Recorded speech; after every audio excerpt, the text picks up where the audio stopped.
Madan Singh property expert and motivator. आज मैं बात करूंगा दिल्ली एनसीआर के गौतम बुद्ध नगर में प्रॉपर्टी यानी प्लॉट में निवेश यानी इन्वेस्टमेंट करने के लिए वो कौन सा एरिया है। जो भी मैं बताऊँ जो भी मैं डिस्कस आज जो भी मैं बताऊंगा जिस एरिया का लोकेशन का मैं के बारे में अपडेट करूँगा वहाँ पे इन्वेस्टमेंट अच्छा है, ये सिर्फ मेरा मानना है। लेकिन मैं पर्सनली ये मानता हूँ कि पैसे आपके हैं, फ्यूचर आपको भी देखना है, तो आपको अपनी भी समझदारी के हिसाब से सूझबूझ के हिसाब से ही काम करना चाहिए। लेकिन जो गवर्नमेंट की प्लानिंग के हिसाब से, रोड कनेक्टिविटी के हिसाब से जो मैं प्रीफर कर रहा हूँ, दो एरिया जो मुझे सबसे बेहतर अच्छा लगा, गौतम बुद्ध नगर के आपका यमुना एक्सप्रेसवे और Dadri bypass, greater Noida Dadri bypass, NH91 का जो दादरी NH91 दादरी बाईपास के एरिया के आसपास कहीं भी प्लॉट या प्रॉपर्टी में निवेश करते हैं तो ज़्यादा अच्छा है। आज लेकिन मैं बात करूंगा आपका दादरी बाईपास NH91 गौतम बुद्ध नगर के आसपास के एरिया के बारे में। दादरी NH91 के आसपास की बात करूंगा। सबसे पहली बात है कि मैं इसलिए यहाँ प्रीफर किया कि ये जो दादरी NH91 जो बाईपास का एरिया है, ये क्या है कि जो सिटी से बिल्कुल लगभग 4-5 सिटी के आसपास में कनेक्ट है। जैसे गाजियाबाद यहाँ से 10 से 11 किलोमीटर डिस्टेंस पे है। आपका नोएडा एक्सटेंशन सभी को पता है, सिर्फ NH91 और रेलवे लाइन का सिर्फ NH91 के राइट हैंड पे रेलवे लाइन का सिर्फ डिस्टेंस है। नोएडा एक्सटेंशन का अगर डिस्टेंस की बात करते हैं तो आपका 2 से 3 किलोमीटर मैक्सिमम है आपका। नोएडा की बात करते हैं 10 से 11 किलोमीटर नोएडा है। दिल्ली की बात करते हैं तो दिल्ली आपका यहाँ से लगभग अगर दादरी बाईपास एरिया से अगर अक्षरधाम टेम्पल के डिस्टेंस की बात करते हैं तो सिर्फ 28 किलोमीटर है। और सपोज आपको दादरी बाईपास NH91 से आपको जाना है, आपका यमुना एक्सप्रेस से जाना है, परीक्षो जाना है, तो आप सभी को पता होगा कि बाईपास निकला हुआ है NH91 से मोहन सोट हॉस्पिटल से आगे बढ़ता तो राइट हैंड पे आपका बाईपास निकला हुआ है जो आपका सूरजपुर तिलपता डेंसो की तरफ निकल जाता है। वो वहाँ से आती है। फिर नोएडा स्टेशन से एक रोड आ रही है आपका 130 मीटर एक्सप्रेसवे जो गौर चौक किसान चौक से आ रही है, जो सूरजपुर के लिए निकल जाती है। वो दोनों एक तरह से जाकर गोल चक्कर में लिंक कर जाते हैं। और यहाँ से आसानी से आप परी चौक भी जाना चाहते हैं, सूरजपुर जाना चाहते हैं, फिर नोएडा का उधर से भी नोएडा बैंगल की तरफ जा सकते हैं और यमुना एक्सप्रेस जाना चाहते हैं। तो इस एरिया से इस सब की कनेक्टिविटी के हिसाब से मुझे अच्छा लगा है, दादरी एरिया जो है दादरी बाईपास के आसपास के एरिया है, मेरे हिसाब से ज़्यादा बेहतर है। उसके एक और रीज़न मैं बताता हूँ क्यों है। क्योंकि सबसे बड़ी बात है आने जाने के आज के डेट में लोगों को टाइम कितना लगता है उससे मतलब नहीं है, कितना दूरी है सॉरी उससे मतलब नहीं है, आने जाने में कितना समय लगता है। जैसे बात करूँ तो आप सभी को पता है कि दिल्ली से कोई भी आना चाहता है तो वो दिल्ली से मेरठ के लिए हाईवे जाते हैं, उसको बोलते हैं NH24 highway. Delhi Meerut express जो सबको पता है 14 लेन काम बड़ी तेज़ी से चल रहा है, वो 1 महीने 2 महीने पूरा कंप्लीट हो जाएगा पूरा वर्कआउट, आप सभी को पता होगा। वही जैसे लाल कुआं पार करके जाते हैं, लाल कुआं से नीचे जो मोहन नगर से जो रास्ता आ रहा है उसको बोलते हैं NH91। ये जो पुराना जो इसका नाम था ग्रैंड ट्रंक रोड NH91, जो आपका कश्मीरी गेट होते हुए, मोहन नगर होते हुए, आपका लाल कुआं से होते हुए, आपका अलीगढ़ बुलंदशहर होते हुए आप ये सीधा मानिए कि आप अफगानिस्तान तक जा सकते हैं। ये सीधा कानपुर जाना हो कानपुर जा सकते हैं, गोरखपुर निकल सकते हैं। इस ग्रैंड ट्रंक NH91 का जो नया नाम होगा NH34 हो गया है। तो दिल्ली से हाईवे 24 हो गया, उसके नीचे NH91 है।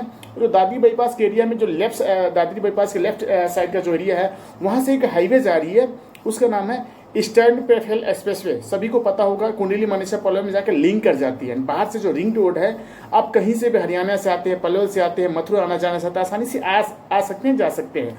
नोएडा एक्सटेंशन के 130 मीटर हाईवे से भी लिंक है। तो आप समझ सकते हैं कि कितने रोड हो गए। NH24 से लिंक हो गया आपका, NH91 पे तो है ही, नोएडा एक्सटेंशन से 130 मीटर पे लिंक है ही, आपका ईस्टर्न पेपल एक्सप्रेसवे हाईवे जो आपका जो मुलीना से वहाँ से भी लिंक है ही। तो सबसे बड़ी बात है कहीं से आने जाने में आपको आसानी है, क्योंकि ये सिटी भी बिल्कुल टच में है। जो भी सिटी गाजियाबाद, दिल्ली, नोएडा, ग्रेटर नोएडा जो भी सिटी है बिल्कुल टच में है।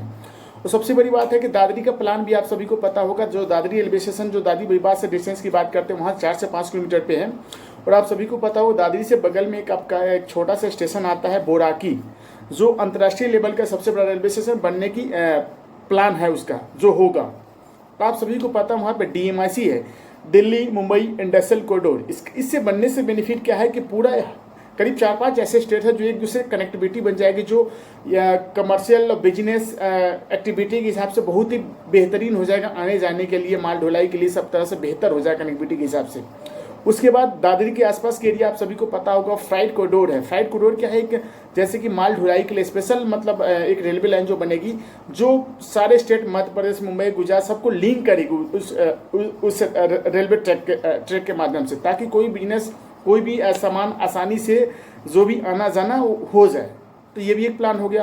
और आप सभी को पता होगा दादरी का जो स्पेशल इकोनॉमिक जोन जो हब बनने वाला है, आपका लॉजिस्टिक हब बनने वाला है, और बहुत सारी प्लानिंग है जो आ रही है आसपास में। बाकी वहाँ से जो दादरी से लिंकेज आपको पता है, सूरजपुर आपका बर्ड सेंचुरियन है, वो भी लगभग 4 से 5 किलोमीटर दूर के दूरी पे है। ये पूरा जो एरिया दादरी का एरिया था पूरी इंडस्ट्रियल ही था।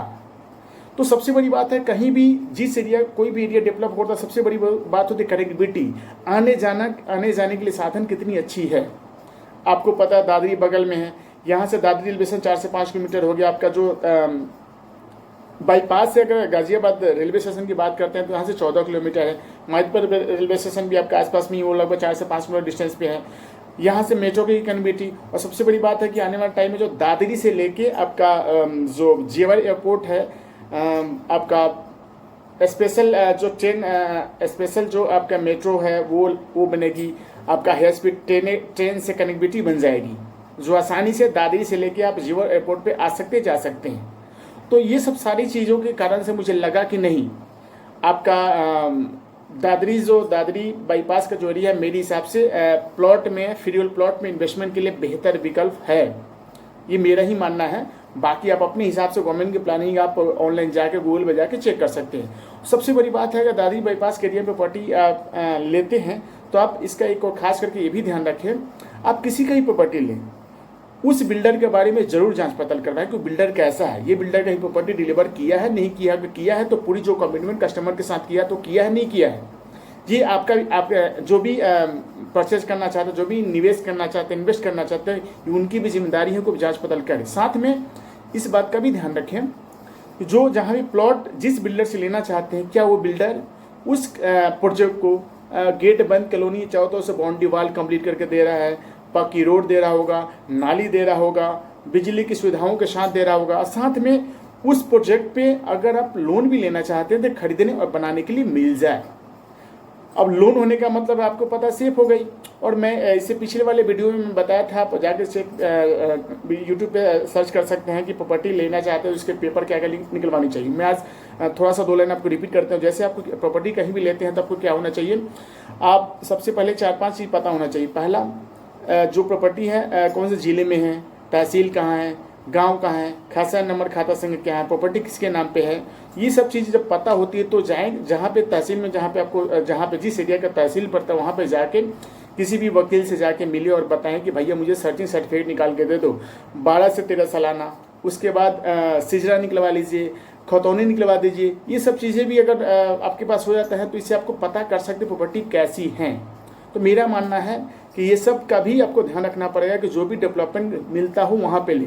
और खास करके आज के डेट में मैं देखता हूँ कि लोग सस्ते के चक्कर में पड़ जाते हैं। और खास करके मेरा ये मानना सस्ते के चक्कर ना पड़े। दादरी बाईपास के जोरिया में जो भी प्लॉटिंग 8 से 10 की भी जो प्लॉटिंग मिलती है मेरे हिसाब से वो भी बढ़िया है, वो बढ़िया ही है।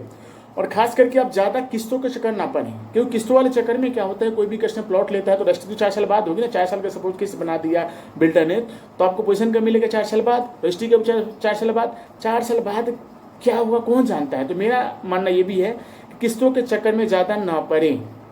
अगर आप 6 महीना 7 महीने 1 साल तक कहीं भी इंस्टॉलमेंट मिलता है तो आप ले लीजिए। और सबसे बड़ी बात, इस एरिया में आपको बिल्डर के बजाते हैं तो कोई बिल्डर क्या करता है 50 से 60% पेमेंट दीजिए, रजिस्ट्री करवा लीजिए, बाकी के लिए 3 से 12 महीने का टाइम मिल जाता है। और आपको लंबा इंस्टॉलमेंट चाहिए तो सबसे बेहतरीन विकल्प है आप लोन ले लीजिए। लोन लेने के बाद 10 साल, 15 साल, 20 साल, 25 साल, 30 साल आप यूज़ अपने हिसाब से EMI पे कर दीजिए। मेरे हिसाब से एक प्रॉपर्टी सेफ के हिसाब से, एरिया के हिसाब से जो मेरा मानना ये था। और दादरी बाईपास की जो प्लॉट प्राइस चल रहा है 8 से 10 के भी चल रही है। आपकी सुविधा के हिसाब से कहीं भी जाएं, जो चीज़ मैंने बताया उसका खास करके ध्यान रखिए। Thank you very much. मुझे आशा है कि अगर निवेश करना चाहते हैं तो जो पिछले वीडियो में बताया था और आज भी बता रहा हूँ उसको बड़ी सावधानी के साथ उसके कोई भी ये विजिट देखते हैं, साइट देखते हैं तो पेपर ले, छानबीन करें, तब अपना निवेश करें, क्योंकि पैसे जो भी है बड़ी मेहनत से आते हैं। मैं चाहूँगा कि जो भी हमारे दर्शक हैं, जो भी लोग हैं, वो अपने प्रॉपर्टी ले रहे हैं, अपने पैसे का ख्याल ज़रूर रखें। Thank you very much.